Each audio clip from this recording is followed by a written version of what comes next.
la mise en place d'un réseau social professionnel, qu'il soit interne à l'entreprise ou appelé à interagir avec l'extérieur, mais dans le monde professionnel, va devoir respecter ces règles-là. Alors, quelles sont-elles?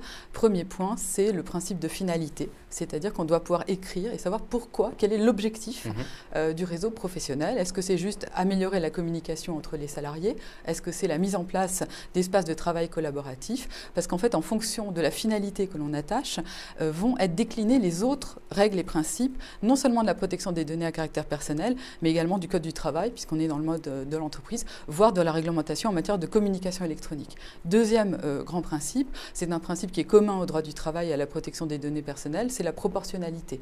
C'est-à-dire que les données qu'on va demander au salarié de fournir pour alimenter son profil vont devoir être adaptées, pertinentes par rapport au but du réseau social.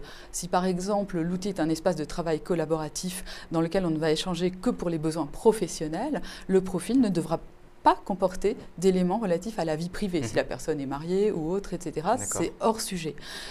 Pareil par rapport à ce principe de proportionnalité, il faut faire très attention aux fonctionnalités natives des outils qui sont souvent fabriqués ailleurs qu'en France et souvent aux États-Unis et qui, par exemple, comportent automatiquement un lien vers le profil Facebook. Alors, si vous êtes dans un réseau social interne d'entreprise, ce lien n'est pas pertinent. Il doit être désactivé. Donc, il y a tout ce travail, je dirais, d'adaptation des logiciels qu'on va utiliser pour être conforme à la réglementation européenne en matière de protection des données à caractère personnel. Autre volet sur lequel il faut particulièrement veiller, c'est les droits des personnes. Il se décline, il y a plusieurs aspects en fait. Il y a d'abord l'information, ce sont des salariés. Donc le Code du travail et la loi informatique et liberté prévoient une information très très claire sur le dispositif, ses finalités, ses destinataires et les possibilités d'exercer leurs droits d'accès aux données, mais de suppression aussi.